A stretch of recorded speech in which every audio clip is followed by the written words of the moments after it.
Hola amigos que visitan este... Hola amigos que visitan este...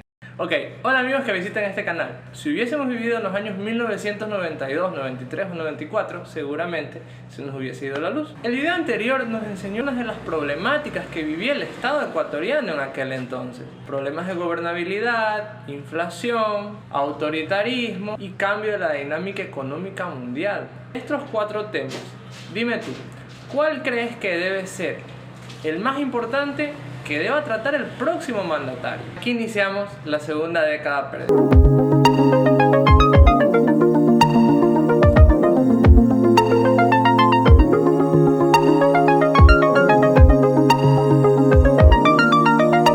Para comenzar hablaremos de las características generales de este tema. El nombre de esta época es la segunda década perdida. Los presidentes son Sixto Durán Ballén, Abdalá Bucaram, Rosalía Arteaga y Fabián Alarcón. Cada presidente tiene una ideología política, desde el neoconservadurismo de Ballén, el populismo de Bucaram y la estrategia pragmática de Fabián Alarcón. Así también veremos las distintas estrategias políticas en el marco de la campaña electoral, reflejado con un eslogan convincente. Algunos momentos importantes como el conflicto del CENEPA, el desastre de la Josefina y la vacancia del presidente Bucaram. Actores importantes como los banqueros, los grupos económicos y el Congreso Nacional. La conclusión es que la modernización estatal es tener un Estado más pequeño y un país más a la deriva.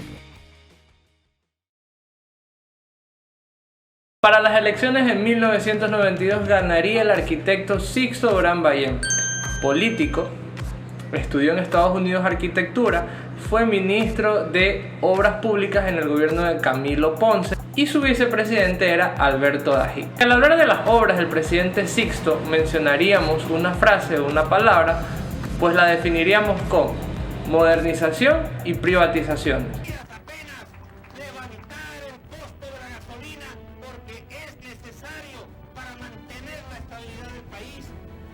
Dentro de las obras, en su plan de gobierno se detalló una severa austeridad en la cual se buscaba privatizar sectores estratégicos como las telecomunicaciones con leyes especiales para IETEL, METEL, hidrocarburos con leyes de extracción petrolífera y eléctrica, tales como la hora Sixto. Dentro de la economía, su gobierno representó una fuerte caída de las medidas económicas. Aumentó la deuda externa a 16.400 millones de dólares, la devaluación en un 30% y la congelación de salarios de trabajadores públicos. En lo internacional, ocurrió el enfrentamiento con Perú en 1995, conocido como la Guerra del Alto Cenepa. Jurídico, como la modernización del país, que hablaremos en el próximo segmento. Y el referéndum para lograr la gobernabilidad, pero sin resultados positivos. La sensación que se tenía con el presidente Sixto era de que él era el encargado, el hombre que iba a cambiar el país. Su preparación académica y conocimiento lo hacía el más apto para ese puesto. Era un presidente deseado. ¿Qué es lo que más aprecia la educación que recibió de sus padres? Las buenas costumbres, la disciplina, la fortaleza de mi madre. Sin embargo, ¿qué pasaba en el Ecuador? Debido a las nuevas políticas económicas mundiales, determinaban de que se necesitaba menos Estado y más privatizaciones. El llamado proceso de modernización consistía en reducir el tamaño de la administración pública por medio de los siguientes pasos: abrir capitales de forma descontrolada y transferir patrimonio social del Estado a los particulares, es decir, dueños de los bancos. La lógica era equilibrar las cuentas nacionales y no la búsqueda de una eficacia del aparato estatal ecuatoriano. La cronología de la instauración del sistema neoliberal comenzaría desde 1992. Esto teniendo la base jurídica para privatizar sectores estratégicos. De allí la ley de hidrocarburos y la reducción de la participación del Estado Nacional. En 1994, el 25 de mayo, el Congreso aprueba la Ley General de Instituciones del Sistema Financiero.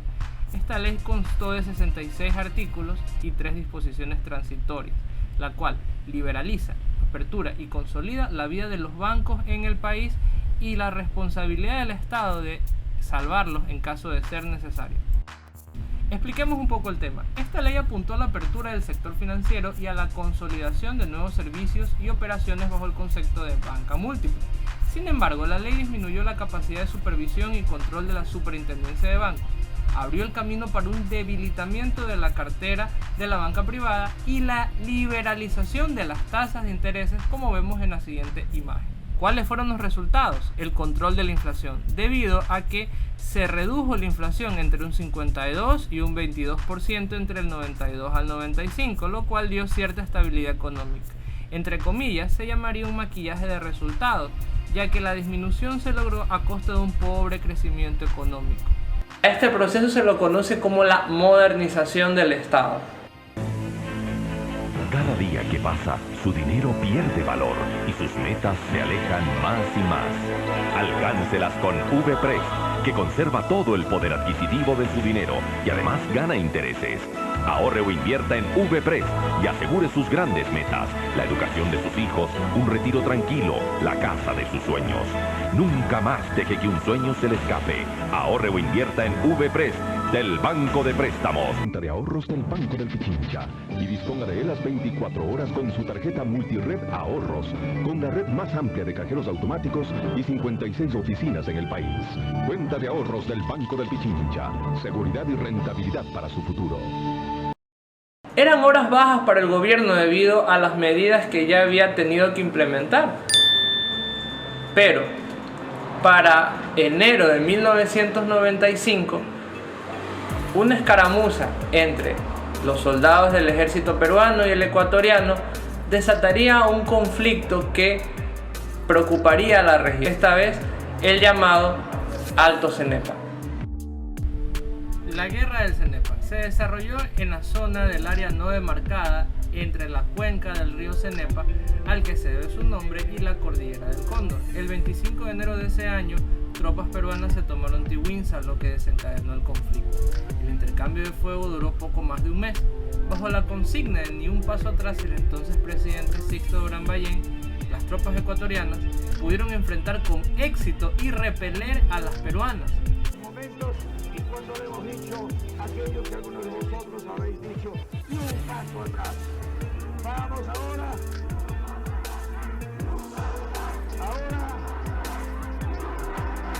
Un poco más de la política interna es conocer los casos de corrupción, es el de Flores y Mieles. Flores y Mieles es el nombre que recibe el caso, en el cual una nieta de Durán Ballén y su esposo habrían recibido créditos de casi $1 millón por parte de la CFN para una empresa llamada Flores y Mieles. Esta terminó estafando a cientos de consumidores. Al revelarse el caso, la nieta del presidente y su esposo huyeron del país en un vuelo del avión presidencial en el que también viajaba el mandatario. Uno que terminó con la cabeza de su vicepresidente fue el caso de fondos reservados. Es ministro de Industrias en el gobierno del ingeniero Febres Cordero y en ese momento era jefe del bloque social cristiano en el Congreso de la República. Y por otro lado, Rafael Cuesta, conocido periodista, director de noticieros, y que esa fue su única incursión como diputado de la República. Es cierto que mencioné que bloques parlamentarios pedían como condición para aprobar leyes partidas presupuestarias. Eso todo el país lo conoce. Es cierto que dije que se pedían nombramientos para tal o cual informe. Jamás dije que yo los había dado. Eso es absurdo. No está en mi capacidad nombrar funcionarios o empleados públicos. Dije que dada la situación moral del país, no me extrañaría que dichas personas estuviesen sirviendo a su interés personal. ¿Qué eran estos gastos reservados que se hacen evidentes y generan todo un revuelo político a mediados de los 90? Eran recursos que se manejaban desde las más altas instancias de los gobiernos, principalmente presidencia y vicepresidencia de la República, para realizar gastos o compras o contrataciones que por ciertas características se establecía en ese momento que no debían transparentarse al público. Se entiende en primera instancia que podrían ser elementos relativos a seguridad, relativos a circunstancias de orden estratégico. Después de 20 años del deslave de la Josefina, tragedia que sepultó toda una población y que posteriormente sería considerado como el segundo desastre en magnitud de Sudamérica. Quienes habitaban poblados como Paute en ese entonces recuerdan lo sucedido la madrugada del lunes 29 de marzo de 1993. Realmente fue una novedad de que se había derrumbado el Cerro del Tamuga En ese entonces la gente, mucha tristeza en todo el cantón, grandes desastres, empezaron a evacuar a la gente, todos salían a las comunidades, a los lugares lejanos, a buscar lugares donde refugiarse. La montaña de Nuxico formó un dique natural de 1 kilómetro de longitud, en el punto en que los ríos Cuenca y Jadán confluían para formar el Paute. El agua de estos dos ríos dio origen a la formación de una laguna de 800 metros de largo, 300 de ancho y 80 metros de profundidad en el sector de la Josefina. Los 20 millones de metros cúbicos de material pétreo, tierra, piedras y rocas borraron del mapa el poblado, donde habitaban más de 60 familias. Decidió emplear 2 referéndums, llamar a plebiscito, hacer consulta sobre las modernizaciones que necesitaba el Estado y también sobre leyes que eran importantes para esta ejecución. Lamentablemente, los reveses debido a las medidas de austeridad le hicieron que estos plebiscitos no llegaran al fin que él deseaba. El Congreso Nacional emocionó la posibilidad de y Durán Ballén convocó a una segunda consulta popular para conseguir las reformas que permitan, ahora sí, la modernización del Estado. Es mi obligación como presidente de la República pediros a vosotros y a quienes me escuchan que se vote por los hombres que van a ir al Congreso, al Consejo Provincial y a los consejos cantonales a trabajar por el país. En esta ocasión se plantearon 11 preguntas.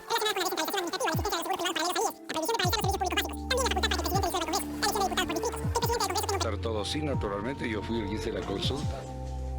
Si no se comprende, pregunte. Entonces por eso votamos en blanco. Ni por el sí ni por el no. Pero el gobierno sufrió un fuerte revés. El no triunfó en todas las preguntas. Apenas recibió el 30%. Para las elecciones de 1996 se presentarían varias de las mismas figuras políticas de aquel entonces. Sin embargo, hablaremos de 2 candidatos que al final terciaron en la segunda vuelta: Abdalá Bucaram y Jaime Nebot.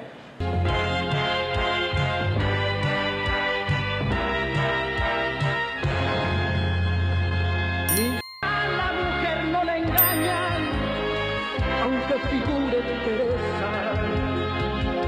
Solo hay una esperanza, la fuerza de los pobres, el grito del pueblo, en Costa, Sierra Oriente y la región insular.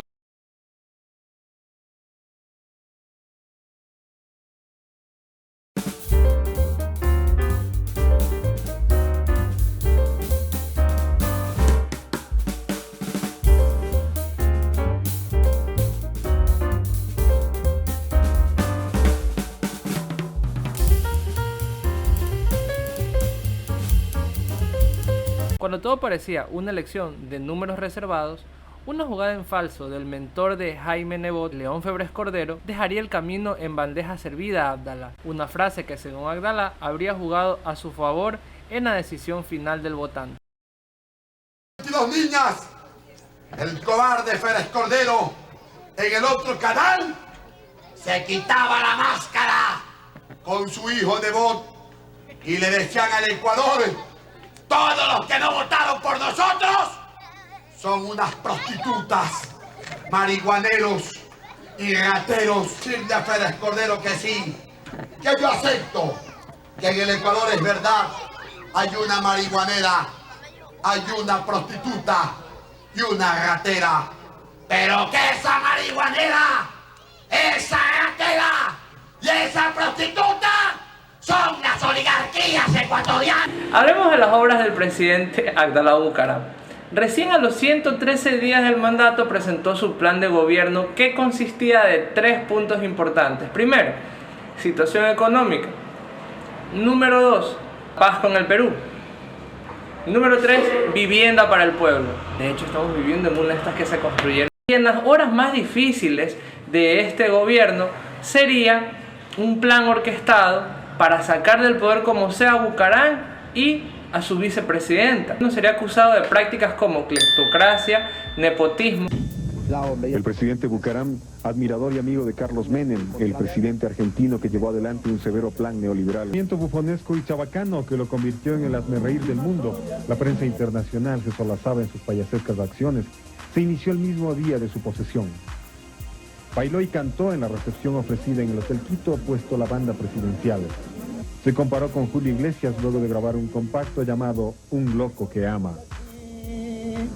Si no soy así, yo no sé. De octubre cantó, bailó, hizo de maestro de ceremonias y compadre durante el bautizo de la hija de la cantante Silvana. También los transportistas de gasolina y el transporte pesado se sumaron a la para y detuvieron sus máquinas. Las reservas de combustible se agotaron y las provisiones no podían llegar a las ciudades. El miércoles 5 de febrero, Quito amaneció con la Plaza de la Independencia militarizada. Desde muy temprano, niños, jóvenes, adultos, ancianos y discapacitados. Nadie esperó tal acogida al llamado, nadie esperó tal presencia. El 5 de febrero, en todo el país, la población le perdió el miedo al régimen. Tarde, en la encrucijada, el presidente proponía más reducciones en su plan económico. El gobierno nacional ha resuelto derogar las medidas económicas y solicitar al Consejo Nacional de Salarios el incremento en un nivel importante de los sueldos y salarios de los servidores públicos. A las 19 horas con 5 minutos se instala la sesión para decidir sobre la crisis política. A los colegios profesionales. La moción del diputado Franklin Verduga, que pedía la cesación del presidente Bucarán, originó un profundo debate que mantuvo en vilo al país. Las horas más negras de Abdalá se iniciaban entonces. Solamente mediante un juicio 55 diputados podrían destituir a un presidente de la República.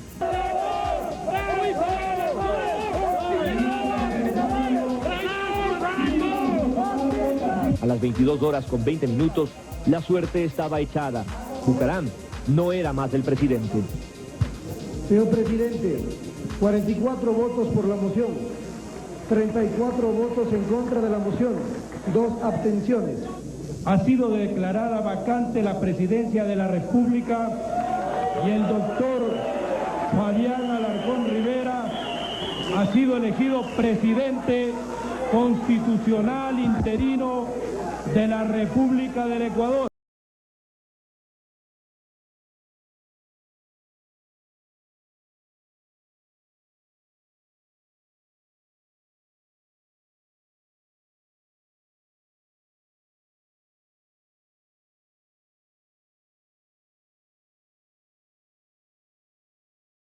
Llegó a la presidencia después de ser electo por una votación de los 44 padres de la patria. Un suceso llamado la Noche de los Tres Presidentes. Este acontecimiento ocurrió entre la noche del 6 y la madrugada del 7 de febrero de 1997, donde Abdalá Bucarán, Rosalía Arteaga y Fabián Alarcón reclamaban la presidencia de la República. Con el Congreso y la función judicial para concertar el programa de la política fiscal. Ecuatorianos se hicieron presentes en las calles y plazas de todas las provincias de la República. No existe la capacidad del Congreso para designar presidente y por lo tanto ha sido designado el presidente constitucional interino de la República del Ecuador. Abogado y político ecuatoriano, presidente constitucional interino desde el 11 de febrero del 97 hasta el 10 de agosto de 1998. El PIB creció un 3.4% por el impulso y mejoramiento de algunos sectores económicos como la agricultura, pesca, manufactura, construcción y transporte. Sin embargo, el fenómeno del Niño hizo estragos, arrasando con gran parte de la agricultura en la zona. El denominado piponazgo en el gobierno de Alarcón fue uno de los sucesos que demostraba la fragilidad del sistema político ecuatoriano. La palabra piponazgo proviene del término pipón, que es un calificativo despectivo para los servidores públicos contratados en las épocas del presidente Fabián Alarcón. Los pipones no hacían absolutamente nada y eran contratados con fines netamente políticos. es decir, para hacer proselitismo, campañas y demás. En el gobierno de Alarcón se dice que se gastó 32 millones de sucres por la contratación de 2.089 personas para realizar funciones, entre comillas, varias. Uno de los procesos más importantes dentro del gobierno de Fabián Alarcón fue la redacción de la Constitución de 1998, la cual fue la 19ª Carta Magna. En esta Constitución se consagró el neoliberalismo y se retrocedió en la relación del papel del Estado con la economía. La Constitución de 1998 partió a definir a la economía como economía social de mercado como modelo del país. Artículo 244 de la Constitución del Ecuador de 1998. Tanto es así que en algunos programas de televisión se repite esta frase constantemente como un corolario o tal vez como una propaganda política. Opinión con crítica e independencia para abordar solo temas y protagonistas capaces de mejorar nuestras vidas, convencido de que el modelo de democracia republicana guiado por la economía social de mercado en los hechos es la vía más segura hacia lo que la mayoría aspira. Progreso, pero en libertad. Convencido de que el modelo de democracia republicana guiado por la economía social de mercado aprobado en los hechos es la vía más segura hacia lo que la mayoría aspira. Progreso, pero en libertad. Y provocar un referéndum que restablezca poco que se reconstruyó de democracia. Y algunos en insistir en una vía, echar abajo esta constitución, que es el origen de muchos males, y provocar un referéndum que restablezca la del 98 con una serie de ajustes y actualizaciones que permitan su vigencia sin recortar derechos sobre los diputados. También que hagan sentir los cambios inmediatos en la vida de cada uno de los ciudadanos, como por ejemplo el que le mencionaba, prisión de por vida para criminales que maten al violar o tras violar a su víctima. Y esto en el tema de inseguridad. Igual de los otros dos ejes de los tres que dijeron que tendría la consulta. Piensa mal y acertarás. Por primera vez se avanzó en los derechos de tercera y cuarta generación. El Ecuador fue declarado un país pluricultural y multiétnico. Contiene un amplio capítulo sobre los pueblos indígenas y afroecuatorianos a quienes se reconoce su derecho sobre las tierras ancestrales, la protección del medio ambiente y la participación de la comunidad, entre otros temas. Asegura la defensa del consumidor, el habeas data, el amparo y la defensoría del pueblo. Para aquel entonces, los números entregados por el gobierno respecto a indicadores económicos positivos de la economía no eran más que una máscara. En la calle se vivían situaciones dramáticas: el desempleo, la devaluación, la crisis económica, la falta de algunos productos de necesidades básicas condenaban al país a un momento bastante difícil que empeoraría en los próximos años. Y bien, hemos llegado al final de este video, un video que espero te pueda servir para tus apuntes, tu estudio o simplemente como curiosidad y conocimiento general. Ya lo sabes que Blog HD ya tiene su página web donde podrás encontrar todos los recursos que como maestro quiero compartirles a ustedes. En Blog HD se vienen videos importantes, por lo que te pido estés al tanto de nuestras redes sociales. Por favor, suscríbete y comparte para que hagamos una comunidad más grande de videos. Ya lo sabes, este es Blog HD, el blog del profe.